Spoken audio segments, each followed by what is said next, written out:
السلام علیکم ورحمۃ اللہ وبرکاتہ۔ الحمد للہ رب العالمین والصلاة والسلام علی اشرف الانبیاء والمرسلین نبینا محمد وعلی آلہ واصحابہ اجمعین، اما بعد فاعوذ باللہ من الشیطان الرجیم، بسم اللہ الرحمن الرحیم۔ وَلِكُلِّ أُمَّةٍ جَعَلْنَا مَنْسَكًا لِيَذْكُرُوا اسْمَ اللَّهِ عَلَى مَا رَزَقَهُم مِّن بَهِيمَةِ الْأَنْعَامِ۔ محترم سامعین کرام، خطبہ مسنونہ کے بعد ہم نے سورۃ الحج آیت نمبر 34 کی تلاوت کی ہے۔ اللہ فرماتا ہے کہ ہم نے ہر امت کے لیے قربانی کرنے کا ایک طریقہ رائج کر دیا ہے، متعین کر دیا ہے، تاکہ لوگ اس مخصوص جانور پر اللہ کا نام لیں جو اللہ نے اسے عطا کیا ہے۔ آیت کی مناسبت کے لحاظ سے آج ہمارا مختصر موضوع ہے قربانی کے مختصر احکام و مسائل۔ محترم سامعین کرام، عید الاضحیٰ کی شروعات ہوتے ہی قربانی کے احکام و مسائل بھی چھڑ جاتے ہیں اور اس پر بحث شروع ہونے لگتی ہے، اور ایک قربانی کرنے والے کے لیے اس کا جاننا نہایت ہی ضروری ہے کہ قربانی کس طریقے سے کیا جائے تاکہ یہ عظیم سنت کو صحیح طریقے سے انجام دیا جا سکے۔ تو آئیے ہم مختصر میں قربانی کے احکام و مسائل بیان کرنا چاہیں گے۔ مسئلہ نمبر 1، جو شخص قربانی کا ارادہ رکھتا ہے اسے چاہیے کہ وہ ذی الحجہ کا چاند نظر آتے ہی اپنی ناخن اور بال کو نہ کاٹے۔ مسلم شریف کتاب الاضحیٰ کی روایت ہے، اللہ کے نبی صلی اللہ علیہ وسلم نے ارشاد فرمایا کہ جب تم ذی الحجہ کا چاند دیکھ لو اور جب تم میں سے کوئی شخص قربانی کرنے کا ارادہ رکھتا ہے تو اسے چاہیے کہ اپنے ناخن اور بال کو نہ کاٹے۔ مسئلہ نمبر 2، قربانی کے جانور کے لیے بہیمۃ الانعام کا ہونا ضروری ہے، اور بہیمۃ الانعام کے اندر 4 جانور آتے ہیں: اونٹ، گائے، بھیڑ، بکری، اور یہ مذکر مؤنث ملا کر یہ 8 قسم کے جانور ہو جاتے ہیں۔ اللہ تبارک و تعالی ارشاد فرماتا ہے سورۃ الانعام کے اندر 8 ازواج کہ 8 قسم کے جانور ہیں جو قربانی میں جائز ہیں۔ من الضأن 2 ومن المعز 2، 2 بھیڑ میں سے اور 2 بکری میں سے، یعنی مذکر مؤنث ملا کر یہ 4 ہو گئے۔ اسی طرح آگے اللہ ارشاد فرماتا ہے ومن الابل 2 ومن البقر 2، 2 اونٹ میں سے مذکر مؤنث اور 2 گائے میں سے مذکر مؤنث، تو یہ کل ملا کر 8 قسم کے جانور ہیں جو قربانی میں جائز ہیں۔ اسی طرح مسئلہ نمبر 3، قربانی کے جانور کو عیب سے پاک ہونا ضروری ہے۔ عیب دار جانور کا قربانی جائز نہیں ہے، اور وہ عیب کیا ہیں جس کی وضاحت حدیث میں آ چکی ہے۔ ابو داؤد شریف کتاب الضحیہ کی حدیث ہے، اللہ کے نبی صلی اللہ علیہ وسلم نے ارشاد فرمایا کہ وہ لنگڑا جانور جس کا لنگڑا پر ظاہر ہو، وہ کانا جانور جس کا کانا پن ظاہر ہو، وہ بیمار جانور جس کی بیماری ظاہر ہو، اسی طرح وہ کمزور جانور جس کی ہڈی میں گودا نہ ہو، تو ایسے جانور کی قربانی جائز نہیں ہے۔ اسی طرح اور بھی بہت سارے عیوب ہیں۔ اسی طرح کسی کا کان چیرا ہو یا کان کٹا ہو یا کان لٹکا ہو، تو ہر وہ عیب جس کو آپ ظاہر میں عیب سمجھتے ہوں، جو عیب دکھنے میں آتا ہے، ایسے سارے عیوب اگر موجود ہوں جانور کے اندر میں تو اس کی قربانی جائز نہیں ہو سکتی ہے۔ اسی طرح مسئلہ نمبر 4، قربانی کے جانور کا 2 دانتا ہونا ضروری ہے۔ 2 دانتا ہونے کا مطلب یہ ہے کہ اس کے اگلے دودھ کے 2 دانت گر چکے ہوں اور اس کی جگہ نئے دانت آئے ہوں۔ اللہ کے نبی صلی اللہ علیہ وسلم نے ارشاد فرمایا، مسلم شریف کتاب الاضحیٰ کی روایت ہے کہ لا تذهبوا الا مسنہ، کہ تم صرف مسنہ ہی ذبح کرو، یعنی صرف 2 دانتا ہی ذبح کرو۔ لیکن اگر مشکل ہو جائے، ملنا مشکل ہو جائے، تو پھر بھیڑ کا ایک بچہ ذبح کر سکتے ہیں۔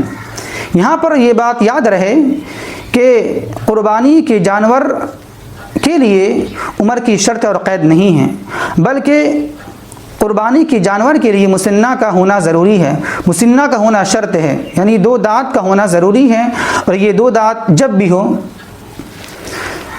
اسی طرح مسئلہ نمبر 5، قربانی کا ایک جانور ایک گھرانے کے پوری افراد کی طرف سے کافی ہو جائے گا۔ ایک گھرانے کا مطلب کیا ہے؟ ایک گھرانے کا مطلب یہ ہے کہ ایک گھر کے اندر چند افراد رہتے ہوں، چند لوگ رہتے ہوں، اور قربانی کرنے والا شخص ان سب کا ذمہ دار ہو، ان سب کے ماتحت میں رہتا ہو، تو یہ ہے ایک گھرانہ۔ لیکن اگر کچھ لوگ ایک گھر کے اندر رہتے ہوں اور ایک گھر میں رہنے کے باوجود بھی ان کا چولہا الگ ہو، ان کا کھانا پینا الگ ہو، ان کا رہن سہن الگ ہو، تو پھر یہ گھرانہ نہیں ہے، بلکہ ان کو الگ سے قربانی دینی پڑے گی۔ ترمذی شریف کتاب الاضاحی کی روایت ہے، حضرت ابو ایوب انصاری رضی اللہ تعالی عنہ سے پوچھا گیا کہ کیف کانت الضحایا علی عہد رسول اللہ صلی اللہ علیہ وسلم، کہ اللہ کے رسول صلی اللہ علیہ وسلم کے زمانے میں قربانی کیسی ہوتی تھی؟ تو انہوں نے کہا کہ ایک آدمی اپنے اور اپنے پورے گھر والے کی طرف سے ایک بکری قربانی کیا کرتا تھا، تو لوگ کھاتے تھے اور لوگ کھلاتے تھے۔ لیکن اب مسئلہ یہ آ چکا ہے کہ لوگ مقابلہ آرائی کرنا شروع کر دیے ہیں، تو معلوم یہ ہوا کہ قربانی کا ایک جانور ایک گھرانے کے پورے افراد کی طرف سے کافی ہو جائے گا۔ مسئلہ نمبر 6، قربانی کا جانور اگر بڑا ہو، اونٹ، گائے، بیل وغیرہ ہو، تو گائے وغیرہ میں 7 افراد 7 گھرانے کے لوگ شامل ہو سکتے ہیں۔ اسی طرح اگر اونٹ ہے تو اونٹ میں 7 یا 10 افراد شامل ہو سکتے ہیں۔ ترمذی شریف کتاب الاضاحی کی روایت ہے، حضرت عبداللہ ابن عباس رضی اللہ تعالی عنہ بیان فرماتے ہیں کہ ہم اللہ کے رسول صلی اللہ علیہ وسلم کے ساتھ ایک سفر میں تھے، تو عید الاضحیٰ آ گئی، تو ہم نے گائے میں 7 افراد شرکت کیا اور اونٹ میں 10 افراد شرکت کیے، تو معلوم یہ ہوا اونٹ میں 10 افراد اور گائے میں 7 افراد شامل ہو سکتے ہیں۔ اسی طرح اونٹ میں 7 افراد بھی شامل ہو سکتے ہیں۔ ابو داؤد شریف کی روایت ہے، اللہ کے نبی صلی اللہ علیہ وسلم نے ارشاد فرمایا کہ البقرۃ عن 7 والجزور عن 7، کہ گائے میں 7 افراد شامل ہو سکتے ہیں اور اونٹ میں بھی 7 افراد شامل ہو سکتے ہیں۔ اسی طرح مسئلہ نمبر 7، میت کی طرف سے قربانی کرنا۔ محترم سامعین، میت کی طرف سے قربانی کرنے کے تعلق سے بہت ساری باتیں کہی جا سکتی ہیں اور باتیں لمبی ہو سکتی ہیں، لیکن مختصر یہ ہے کہ میت کی طرف سے قربانی کرنا صحیح نہیں ہے، درست نہیں ہے۔ یہ بات یاد رہے کہ جو لوگ بھی میت کی طرف سے قربانی کرنے کو صحیح جانتے ہیں، ان کے پاس ایک مسلم شریف کتاب الاضاحی کی ایک حدیث ہے جس میں یہ بات موجود ہے، اور یہ حدیث ہے کہ اللہ کے نبی صلی اللہ علیہ وسلم کے پاس ایک میڈھا لایا گیا، اور اس کے بعد اللہ کے نبی صلی اللہ علیہ وسلم نے ذبح کیا، اور ذبح کرنے سے پہلے یہ کلمات کہے، کیا؟ اللہم بسم اللہ اللہم تقبل من محمد وآل محمد ومن امت محمد صلی اللہ علیہ وسلم۔ اس کا ترجمہ یہ ہے کہ میں اللہ کے نام سے شروع کرتا ہوں، ذبح کرتا ہوں، اور اے اللہ تو اس قربانی کو قبول فرما، محمد کی جانب سے اور آل محمد کی جانب سے اور امت محمدیہ صلی اللہ علیہ وسلم کی جانب سے۔ تو اس روایت کی بنیاد پر لوگ یہ کہتے ہیں کہ دیکھیے، اللہ کے نبی صلی اللہ علیہ وسلم نے امت محمدیہ کی طرف سے قربانی کیا ہے، لیکن یہ بات 2 وجہ کی بنا پر غلط ہے۔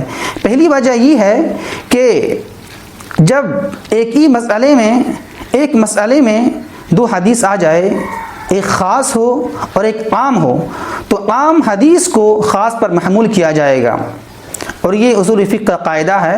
تو یہ جو حدیث آپ نے ابھی سنی کہ اللہ کے نبی صلی اللہ علیہ وسلم نے اپنی طرف سے اور آل محمد کی طرف سے اور امت محمدیہ کی طرف سے قربانی کیا، تو یہ عام حدیث ہے۔ خاص حدیث کیا ہے؟ بیہقی، ابو داؤد وغیرہ کی حدیث ہے، اللہ کے نبی صلی اللہ علیہ وسلم کے پاس ایک میڈھا لایا گیا، اور اللہ کے نبی صلی اللہ علیہ وسلم نے اسے اپنے سے ذبح کیا اور کہا بسم اللہ اللہ اکبر، اس کے بعد یہ کہا اللہم انی وعمن لم یضحی من امتی، کہ یہ قربانی میری طرف سے ہے اور میری ان امت کی طرف سے ہے جو قربانی نہیں کر سکے۔ تو معلوم یہ ہوا، یہ حدیث اب خاص ہو گئی کس کی طرف سے، کہ اللہ کے نبی صلی اللہ علیہ وسلم نے اس امت کی طرف سے قربانی کیا جو امت قربانی کی طاقت نہیں رکھتے تھے، تو اللہ کے نبی صلی اللہ علیہ وسلم نے اس کی طرف سے قربانی کیا ہے، نہ کہ ساری امت کی طرف سے قربانی کر دیا ہے۔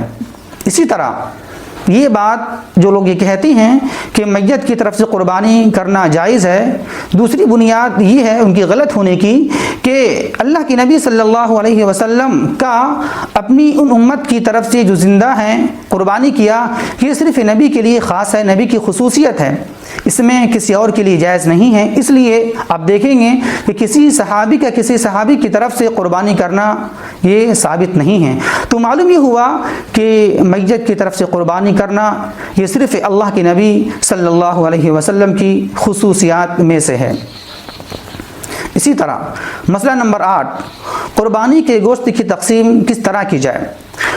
قربانی کے گوشت کو 3 حصے میں تقسیم کی جائے، ایک حصہ اپنے لیے، ایک حصہ رشتہ دار کے لیے اور ایک حصہ غریب فقراء مساکین کے لیے۔ اللہ تبارک و تعالی فرماتا ہے فَكُلُوا مِنْهَا وَأَطْعِمُوا الْقَانِعَ وَالْمُعْتَرَّ، کہ تم اس میں سے کھاؤ اور کھلاؤ رشتہ داروں کو اور غریب فقراء مساکین کو۔ تو معلوم یہ ہوا قربانی کے گوشت کی 3 حصوں میں تقسیم کر دیا جائے۔ مسئلہ نمبر 9، چمڑے اور کھال کا مصرف کیا ہونا چاہیے۔ تو قربانی کی کھال کو صدقہ کر دینا چاہیے، یا اسے اپنے استعمال میں لا سکتے ہیں لیکن اسے بیچ نہیں سکتے ہیں، اگر اسے بیچنا بھی ہے تو اس کی قیمت تو صدقہ کر دینا چاہیے۔ اسی طرح قربانی کا گوشت اور چمڑا قصاب کو بطور اجرت نہیں دے سکتے ہیں، دینا منع ہے۔ بخاری مسلم کی حدیث ہے، حضرت علی رضی اللہ تعالیٰ عنہ بیان فرماتے ہیں کہ اللہ کے رسول صلی اللہ علیہ وسلم نے مجھے حکم دیا کہ میں اونٹ کی نگرانی کروں، اور اللہ کے رسول صلی اللہ علیہ وسلم نے مجھے حکم دیا کہ میں اونٹ کے گوشت کو اور اس کے چمڑے کو بیچوں، اس کو صدقہ کر دوں، بلکہ اسے نہ بیچوں، صدقہ کر دوں، سارے کا سارا چمڑا اور گوشت اس کو صدقہ کر دیا جائے، اور میں ان میں سے کچھ بھی قصاب کو بطور اجرت نہ دوں۔ یہ اللہ کے نبی کا حکم تھا۔ اور آگے فرماتے ہیں حضرت علی رضی اللہ تعالیٰ عنہ کہ میں قصاب کو اپنی طرف سے کچھ دیا کرتا تھا بطور اجرت۔ تو معلوم یہ ہوا قربانی کی کھال کا مصرف یہ ہے کہ اسے صدقہ کر دینا چاہیے یا اسے اپنے استعمال میں لا سکتے ہیں۔ اسی طرح قربانی کا گوشت اور چمڑا قصاب کو بطور اجرت نہیں دے سکتے ہیں، یہ دینا منع ہے۔ اسی طرح مسئلہ نمبر 10، قربانی کے جانور میں عقیقہ کرنا۔ قربانی کے جانور میں عقیقہ کرنا یہ ثابت ہی نہیں ہے۔ اس تعلق سے سب سے پہلی بات تو یہ ہے کہ عقیقہ بڑے جانور میں ہوتا ہی نہیں ہے۔ عقیقہ کے لیے شرط یہ ہے کہ وہ چھوٹا جانور ہو، پہلی بات۔ دوسری بات یہ ہے کہ عقیقہ کے حکام الگ ہیں اور قربانی کے حکام مسائل الگ ہیں۔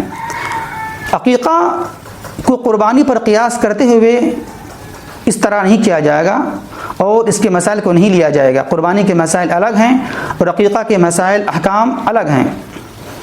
تیسری بات یہ ہے کہ قربانی کے بڑے جانور میں حصہ ہو سکتا ہے، اس میں لوگ شامل ہو سکتے ہیں، لیکن عقیقہ کے جانور میں شرکت نہیں ہے، اس میں شمولیت کسی کی نہیں ہو سکتی ہے۔ آپ عقیقہ میں ایک مکمل جانور کرنا ضروری ہے۔ اگر آپ کے اندر طاقت ہے، استطاعت ہے، تب کریں، تب آپ کا عقیقہ جا کر قبول ہوگا، ورنہ نہیں ہوگا۔ تو معلوم یہ ہوا کہ عقیقہ میں جو لوگ قربانی کے مہینے میں قربانی میں ایک بڑے جانور میں عقیقہ میں شامل ہو جاتے ہیں تو یہ صحیح نہیں ہے، یہ شریعت کے روح سے غلط ہے۔